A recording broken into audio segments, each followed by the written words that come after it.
जय माता दी, हर हर महादेव। कहते हैं ना कि नाम जप की बहुत महिमा है और नाम जप ही सबसे श्रेष्ठ है, कीर्तन ही सबसे श्रेष्ठ है, जो कि आसानी से हर कोई कर सकता है और हर एक को सुलभ है। तो योग, यज्ञ, तीर्थाटन आदि से भगवान नाम स्मरण श्रेष्ठ तथा सुलभ है और नाम स्मरण से ही सबका उद्धार हो जाता है, ऐसा कहा गया है। संत ज्ञानेश्वर ने दास जी ने भी यही बात कही है कि हरिनाम उच्चारण से अनंत पाप राशि क्षण भर में नष्ट हो जाती है। चाहे आप वो कीर्तन करें, चाहे नाम जपें। अभी तो नवरात्रे चल रहे हैं तो इसकी महिमा और भी बढ़ जाती है।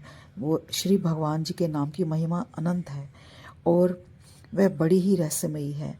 शेष महेश गणेश की तो बात क्या कहें, जब स्वयं भगवान भी अपने नाम की महिमा नहीं गा सकते। कहा गया है राम न सकही नाम गुण गाई, यानी राम जी भी अपने नाम का जो है वर्णन नहीं कर सकते। कितना फल है, तो फिर मनुष्य की औकात ही क्या, कहना ही क्या, कैसे वर्णन कर सकता है नाम जप की महिमा का फल। भगवान नाम कीर्तन से वाणी पवित्र होती है, संपन्नता आती है, पात्रता आती है, सत्पात्रता आती है और मनुष्य जो है वो सुशील और सदाचारी बनता है। मन की चंचलता जाती रहती है और उत्तम गति मिलती है। आपको कुछ करने की ज़रूरत नहीं है। चलते फिरते भी आप नाम जप का उच्चारण कर सकते हैं, संकीर्तन कर सकते हैं। ये तो कभी व्यर्थ नहीं जाता, कभी व्यर्थ नहीं जाता। ऐसा शास्त्रों में कहा गया है कि सतयुग में ध्यान करने से, त्रेता में यज्ञ करने से, द्वापर में पूजा करने से जो फल प्राप्त होता है, वही फल कलयुग में केवल केशव के कीर्तन से मनुष्य को प्राप्त हो जाता है।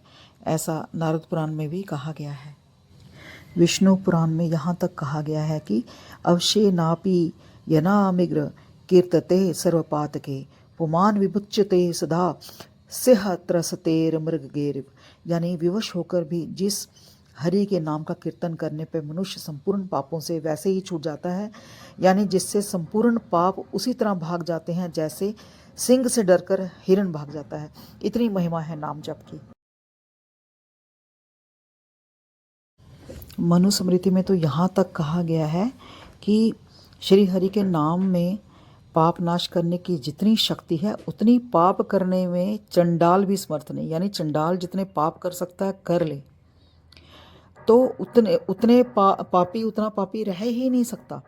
यानी अगर वो नाम जाप करता है तो जितनी शक्ति चंडाल की है ना पाप करने में, वो भी असमर्थ है। तो इतना जो है नाम जप जो है पाप नाशक है, तो क्यों ना करें नाम जप। जिसके जो इष्ट है उनका नाम आप चलते फिरते जपते रहिए। देखो मंत्र उच्चारण जो है ना वो अलग चीज़ है, नाम मंत्र अलग चीज़ होती है जो आपको मिला हुआ है, और नाम जप अलग चीज़ होती है, अपने इष्ट का नाम वो अलग चीज़ है। तो चलते फिरते भी आप इसका उच्चारण करो, कीर्तन करो, तो इतनी महिमा बताई गई है। नाम जप तो भाग्य का परिवर्तन भी कर सकता है। कहते हैं जपत शिव सन कादि सारद नारादि सुजान, नाम के बल मिटत भीषण अशुभ भाग्य विधान, यानी भाग्य को भी पलट देता है नाम जप। तो फिर क्यों ना किया जाए नाम जप। तो आप चलते फिरते नाम जप का उच्चारण करें और हाँ ये ज़रूर करें कि नाम जप के बाद आप ये ज़रूर कहें कि प्रभु हमें इस नाम जप का कोई फल नहीं मिले, हमने तो आपकी प्रसन्नता के लिए किया है। आप जाने कि इस नाम जप को आप कहाँ लगाना है हमारे लिए, आप ही लगाएं। आप उचित जानते हैं कि इस नाम जप को हमारे लिए आपने कहाँ लगाना है। तो बस कृपा तो निश्चित है। तो बस आप भी लग जाएं नाम जप में और इसका नवरात्रों का फ़ायदा उठाएं। क्योंकि देखिए जब कोई विशेष तिथि होती है, युगादि तिथि होती है, नवरात्रे होते हैं, तीज त्यौहार होता है, तब तो इसका महत्व और भी बढ़ जाता है। तो आप भी नाम जप करें, कीर्तन करें, एक घड़ी पल भर बैठ के 10 मिनट 5 मिनट आप ज़रूर करें। देखिए इसका तो बहुत ही उत्तम फल है। आप स्वयं देखेंगे कि भक्ति महारानी की प्रतिष्ठा हो जाएगी। आप बस इसको एक हफ्ता करके देखें, उसके बाद 10 दिन, और जिसने एक महीना ये कर लिया तो वो खुद महसूस करेंगे भक्ति महारानी का जो है उदय हो गया जीवन में, और खुद ही आपको एक रास्ता मिल जाएगा। क्योंकि ये जो नाम जप है ना, ये आपके लिए रास्ता बना देता है। आपको कुछ बोलने की, कुछ मांगने की ज़रूरत नहीं है। तो जैसे ही आप अब माँ काली को जपते हैं तो जय माँ काली, जय माँ काली, जय माँ काली।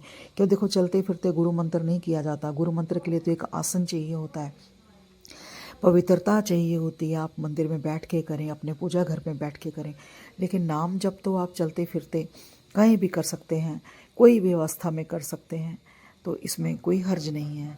तो बोले सच्चे दरबार की जय, सच्चियाँ जोतां वाली माता तेरी सदा ही जय। हर हर महादेव। आप सबको नवरात्रों की बहुत बहुत शुभकामनाएं। और बस मैं यही उम्मीद करती हूँ कि आप लोग भी जो मैंने बात कही है उसे मानेंगे। और अगर आपके मन में भक्ति महारानी का उजागर हो गया तो मैं भी एक सीढ़ी चढ़ जाऊँगी। मुझे भी लगेगा मुझसे कोई शुभ कार्य हुआ है।